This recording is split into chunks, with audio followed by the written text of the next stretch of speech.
So that's why I'm talking about my dog's cataract. It's like, I don't know if it's a cataract. I haven't had it analyzed yet. I'm not depressed over it either. Nothing depresses me anymore. I'm agitated. It's different. Don't confuse agitation with depression.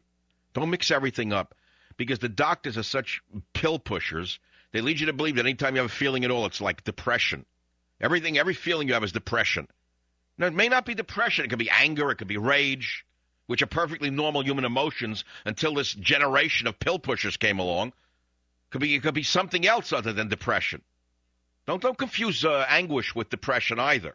Anguish is different than depression. Shall I go down the whole list? Well, that's also too complicated for you because Dr. Schmuck told you you're depressed, take this pill, so you wind up watching sports, and that's your whole life.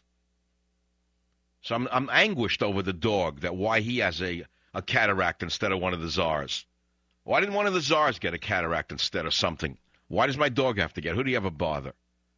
He's a nice little guy. Doesn't bother anybody. Look at my dog sometimes. He's 5. And I realize what a being he is and what an incredible being my dog is. Your dog, too. I know your cat. We all, when you get into this animal thing, if you're really a good person and you really like your pet, you can get into this whole philosophical thing about what they are, how do we differ from them. And, you know, we are our animal's keeper in that regard. I mean, we are our animal's keeper. They're so innocent. I mean, you ever ride around with your dog in a car and they're so happy to be with you?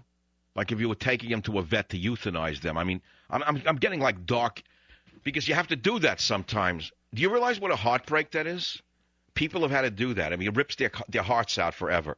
The thing trusts you. It's like it's a last ride with a little blanket. It's okay. You'll be fine. And the next thing's a good. So they trust you implicitly. How could you ever hurt a dog? How could you do that? It's the same with a child. How can anyone hurt a child? Why shouldn't any? You want to end child molestation in America? All of the blacked out vans running around America snatching children off the street? You punish them publicly. You give them a one-day trial and let them hang there. You want to end it? You got to get tough. You don't give them 30 years of liberals. They come in, oh, how are you today? You know, well, what made you do that? What motivated you? You better know. Oh, yes, I'm in therapy. I'm doing much better now.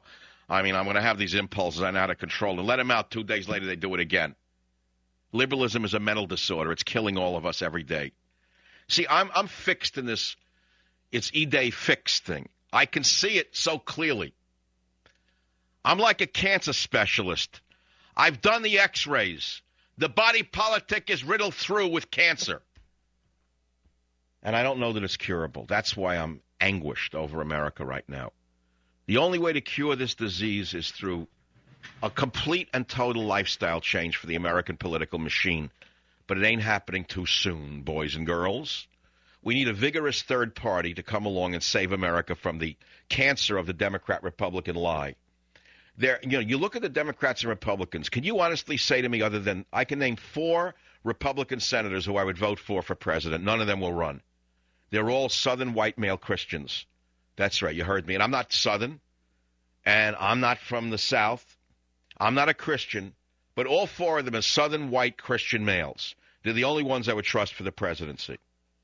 Then none of them would ever run for office. They're too honest. And look what we have. Look at the carnival we have. Look at the sham and the shills and the phonies and the outright snakes and vipers and traitors and spiders. Look what's up there at the top of the heap.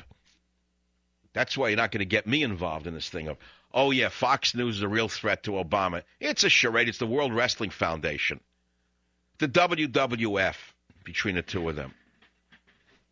That's why I'd rather talk about poodles or Italians who live with their mothers too late in life. Because the mommy state is where we're going in, not even the daddy state. The daddy state I could probably live with. If it was a macho, vigorous, masculine, macho state, I could take it. That really defended America's honor. That stood for sovereignty, borders, language, culture. That smashed North Korea off the planet, knocked down their launching towers, went to Iran overnight, gone. Gone. All of the nuclear facilities gone. If you live near it, it's too bad. It's too bad. We can't let you develop a nuclear weapon. You're insane. You're gone. I could live with that kind of America. I can't live with the mommy America. I can't take a mommy America. Now, you could say, therefore, I'm a misogynist if you want to go into that, which is totally crazy, but I could understand the psychology of it. I mean, I've self-analyzed myself for so many decades, nothing would worry me. I'm not threatened by anything, truthfully. You got to understand how comfortable I am. I was doing self-analysis before you were born. I was writing in journals before you even could hold a pen. I mean, I was writing brilliant theses on these things before you were able to get out of diapers, most of you liberals. I was saving rainforests before you were even reading your first book on being green.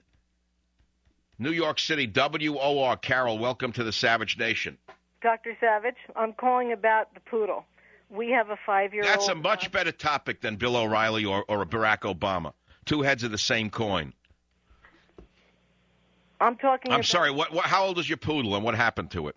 5. He woke up with a cataract in one eye one day, and we took him to a canine ophthalmologist, and he did a test for retina detachment because they can't have cataract surgery if there's retina detachment. So fast forward, Freddie's almost completely blind, and he's doing really, really well, and he's as important. Well, let me ask you something. Hold on a minute. Is yours a standard poodle or a smaller one?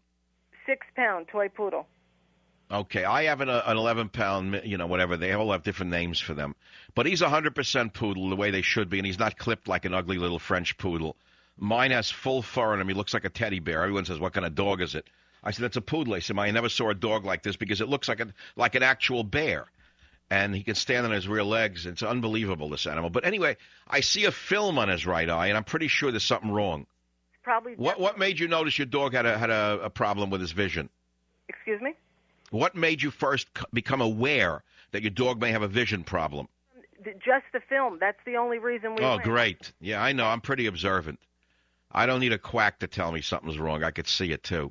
It's like a film over the eye. 5 years old already, something. God loves me so much, he's got to take this away from me now. I'll be right back. Savage.